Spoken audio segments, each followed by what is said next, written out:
you want it? The suckers? Oh, no. Fried dough? Oh, Troy, where are you? Try a piece because that's really hot.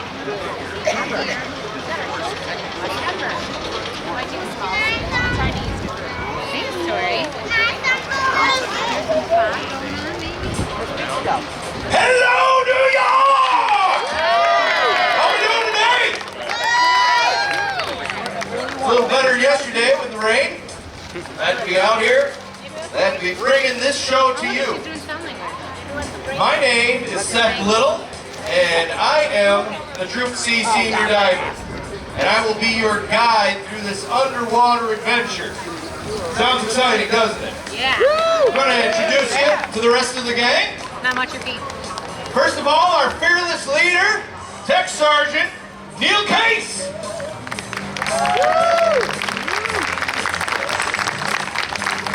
Next we have our Troop D Senior Diver, Greg Eberl, otherwise known as the Big Easy. And after that we have Trooper Josh Cross out of Pulaski. When Josh grows up, he wants to be as tall as Greg. So I just want to give you a little bit of history about our team right now. Our team was founded in 1932. Wow. And so what we did back then is we modeled all of our diving and all of our school activity as far as our novice dive school on Navy dive standards. Now, back then, what we did is we dove in hard helmets. Hard helmets were heavy, they were cumbersome, they weren't really effective as far as trying to find evidence and victims, which is easier to be a little bit more mobile, but we did work with it. Over 100 pounds of gear that you would carry around. Now in 1957, we adopted SCUBA. SCUBA isn't an acronym. Who knows what an acronym is? Raise your hand, come on. All right, some people know what an acronym is. Now what does SCUBA stand for? Anybody? Scuba diving! Scuba diving, yeah, it does stand for scuba diving, very good. But it stands for self-contained underwater breathing apparatus. And so we went from over 100 pounds of gear to roughly about 45 pounds of gear, which made us a little bit more maneuverable. You breathed a lot less because you weren't working so hard. You could see under the water, and you were able to easily work under the water. So since then, though, we are now known as the largest and oldest public safety team. And we have a symbol for our team. The symbol is this. It's an octopus. As you see it in the tank in there, the underwater recovery team. Now let's see here. I see a New York Yankees fan over here. Come on out. Let me see you. All right. You can clap louder than that. Come on.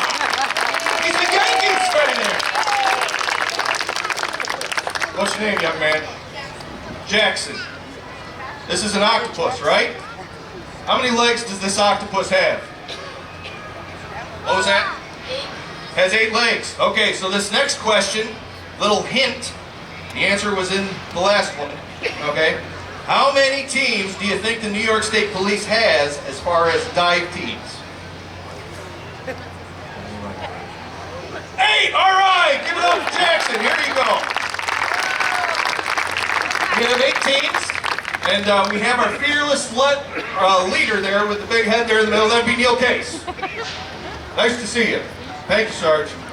All right, so as these fellas get ready to go in the water, I'm going to tell you a little bit about the Novice Dive School.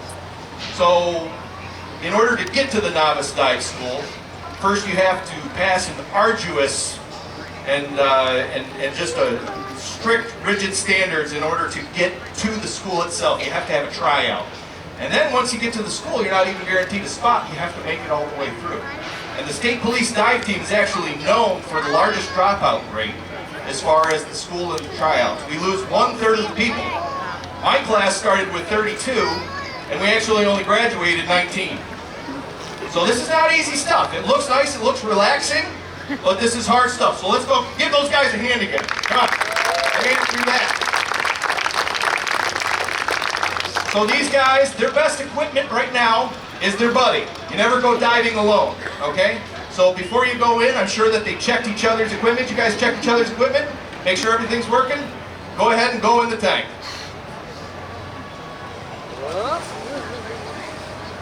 Okay, so when they're entering the tank, one of the first things that they're working on is they're working on neutral buoyancy. Okay? And so what neutral buoyancy is the tendency if you have positive to either float, if you have negative to sink.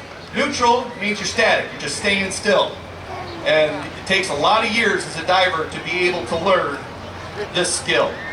The equipment they have on right now, as you can see, they have their mask, they got their buoyancy control device, which is that thing that they have on their back that's attached to the tank. They got their fins, they got their wetsuit in order to keep them a little warm in case the water is cold. Okay, just a little fun fact. A mask.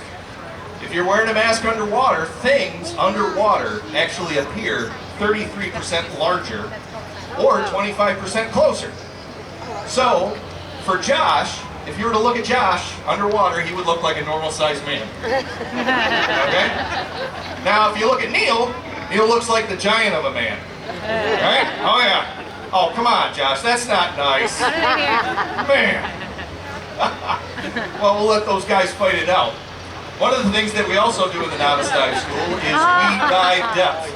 Oh, what happened? You ripped his mask off. Okay, well that's a good example to have right now. One of the things we learn in the novice dive school is how to put our mask back on if it falls off. Most of the time it doesn't fall off from somebody pulling it off. It falls off because of heavy currents or things that you can't see. So Josh put his mask back on. How he's going to get air back in that mask, replacing the water with air, he's going to tilt it back just a little bit. He's going to blow air out of his nose, which he has a constant supply on from his back. And you're going to see the water just sort of dissipate, go on down as the air pushes the water out of the mask. Good job, Josh. All right. So, the other thing that we also learned is, like we said on top, your most important piece of equipment is your buddy. When you're under the water, you want to be with somebody else in case something happens. Okay? So, let's say you're down deep in the water. And like I said, the state police, we go to 135 down, 135 feet down in the water. Anybody know exactly how deep that is? If you look at this tower, looks tall, right? Okay, add another tower on top of that, and then add approximately 20 more feet on top of that. That's 135 feet, okay? That's deep. If something happens down there, you're going to want somebody down there with you. And so, we're going to simulate running out of air. So what you do is you get your buddy's attention, create a symbol, I'm out of air, and your buddy comes on over. He takes a couple breaths. Sarge takes a couple breaths, and they can do one of two things. They can either try and figure out what's wrong, if there's something wrong with the connection, or they can go ahead and go on up, and they can go this way all the way up. And one of the things that you need to do as you're coming out of depth, you need to make sure that you do not hold your breath.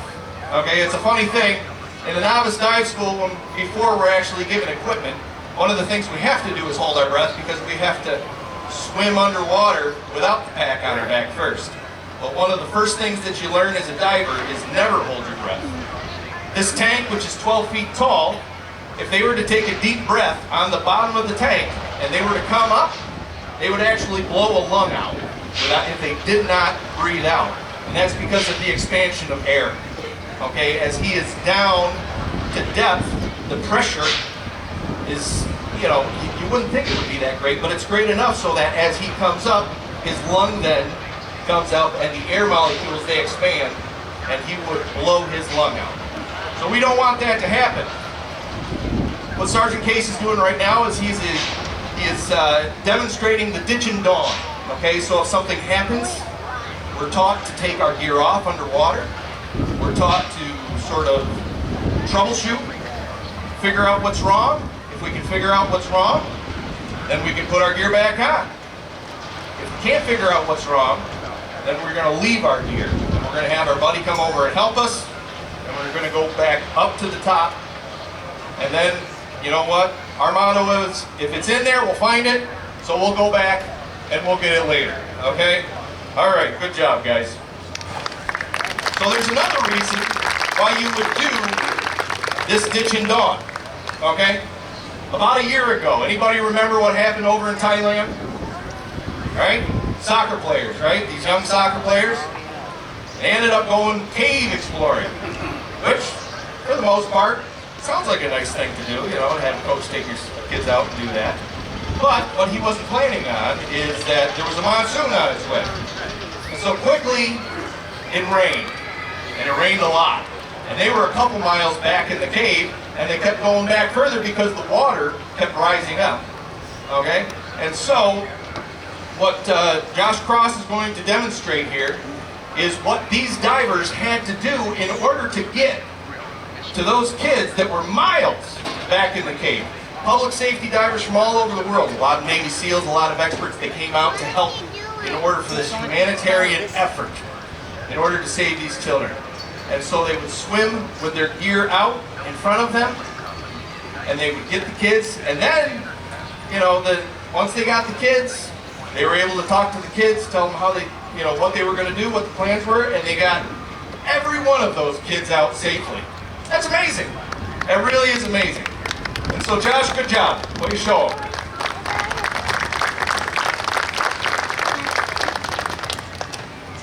Josh is also going to show you one of the fun tools of the trade. This is a DPV device. Okay? If you're middle-aged like myself, maybe you grew up watching Johnny Quest. Okay, I grew up watching Johnny Quest, and I thought one of the neatest things of Johnny Quest was when they were underwater and they had these scooters going around. I'm like, you know what? I want to do that someday. And so Josh Cross here is demonstrating with a scooter what it's like to go around. One of the reasons why we would use this scooter is because it would save our energy in case what we were looking for was a little bit farther out, not quite close to shore. It would also save our air because when you use energy, you use air. But man, he looks like he's having fun, doesn't he? Yes, Sarge. I think I want to try that. I don't know if that's a good idea, Sarge. Yeah, I just want to go through the roof. Well, things look 33% bigger, Sarge. I can fit. You can? You guys think that's a good idea? All right, Sarge, you're in charge. I'm going to do it. Okay, you go for it. You think so? Who's gonna have All right, he just passed off the baton. Here goes the Sarge. He's going to come around the corner. Looking smooth so far. Let's see. Yeah, no, I don't think so. Hey, it's not going to work, Sarge. Sarge is full of good ideas. I'm sure he has one. Here he goes.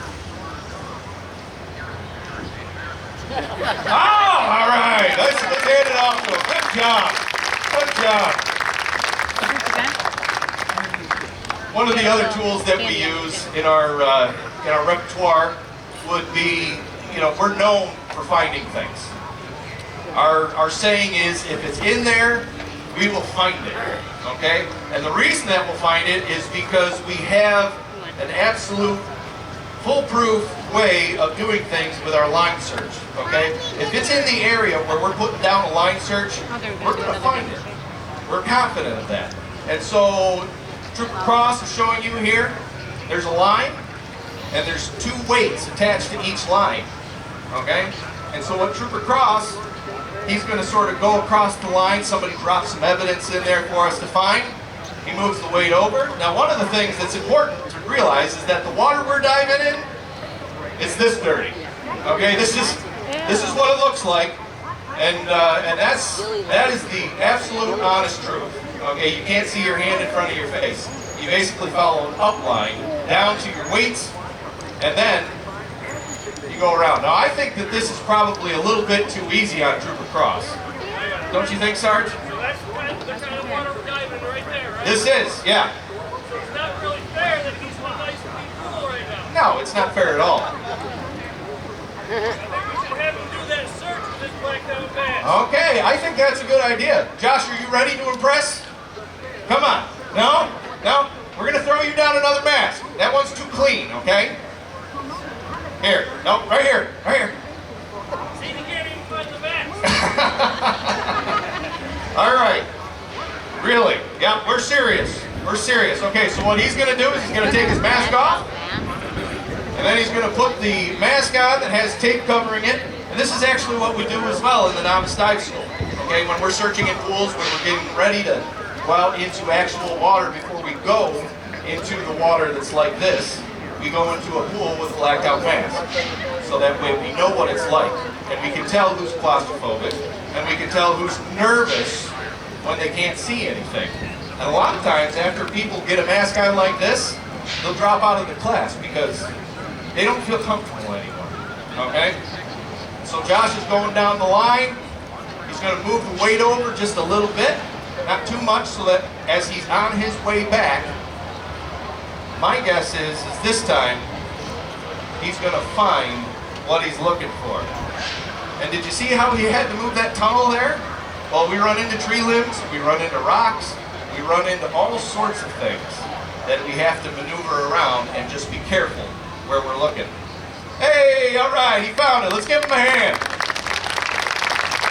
Josh, go ahead and put on your bleed mask. Now, I think we should give Josh a treat because he did so well. Don't you think so? I think he deserves a treat. Josh, you want a treat? Huh? Yeah? Okay. Here you go. Ready? Here you go. All right. All right. Good job, Josh. Now, on top of the 8 weeks of novice dive school, we also have 7 other weeks in which we learn advanced techniques, and we also learn how to maneuver boats and how to operate boats. Did anybody see the New York State Police airboat over there? Anybody see the airboat? Anyone? Crowd participation, come on. All right, over there.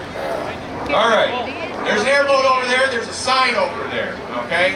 And it tells you about the airboat, but it's a lot of fun. And also, one of the things that we do in this advanced training is we do helmet diving. Okay, we did away with the helmets at first, but now we realize that there is advantages to have them when you do specific dives. And these dives are known as penetration dives. So if you're going into caves or if you're going into an overhanging environment, it's nice to have a helmet on because that's the type of water that we're diving in. And so when you raise your head up, you don't knock it on something and do some damage to your head, knock the regulator out of your mouth and things like that. And also, one of the advantages is if we have a larger type of vehicle, let's say a stolen boat, a stolen four-wheeler, a stolen car, and somebody tries to get rid of that evidence, and they just drop it in the water. So we're going to have, let me get your air there, Greg.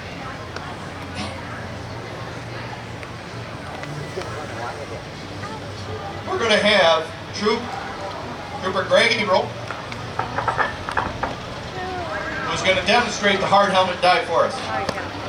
Surface to Trooper, do you hear us? All right, are you ready to dive? Oh, he's If talking. you're ready to dive, go ahead and enter in on you. This is a surface air supply system, and what this allows us to do is to give constant air through that line to that helmet. And it also allows us to send air in other hoses. It allows us to tell how deep he is. There's a pneumo hose where in a second you're going to see some bubbles come out. Diver has bubbles, and we can see that he is 12 feet deep. Actually, he's 10 feet deep. You can go deeper than that, right, Greg? All right. So now that Greg's down there, he finds what he's looking for. So how are we going to lift this heavy object? We're going to lift this heavy object using air. Okay? And so what we have is a lift bag. Trooper Ebro's going to attach that. And he's got an implement right there that's got constant air source. And he is going to put air in that lift bag. Now it's important not to put too much air in this thing, because if you do, then it starts raising up super fast. Okay?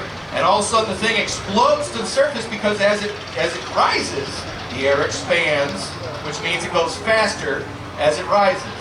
And so when it gets to the top, a lot of the times, if you're not paying attention to what you're doing, the bag will get to the top, tip over, air falls out. What happens to the object? You're sort of underneath it, right? Which is a good thing that Trooper April has a helmet. All right, good job, Trooper April. All right. I need a volunteer, young fella. Go ahead, come on over here. We're gonna let you talk to Trooper April.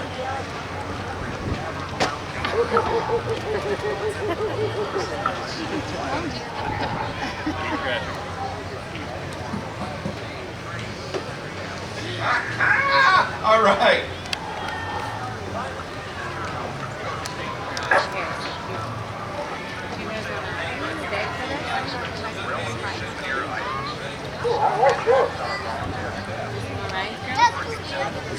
Yeah.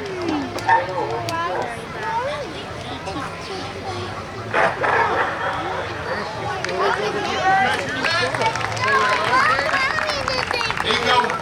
Good job. All right. So, that's the end of our show.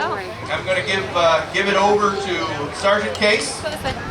And also, as soon as Sergeant Case is done, for the young people who want to play tic-tac-toe, I think that Trooper April, you're an expert. You're an expert in tic-tac-toe, right? He's never lost. Okay, so if you want to see if you can beat Trooper April, come on over. All right.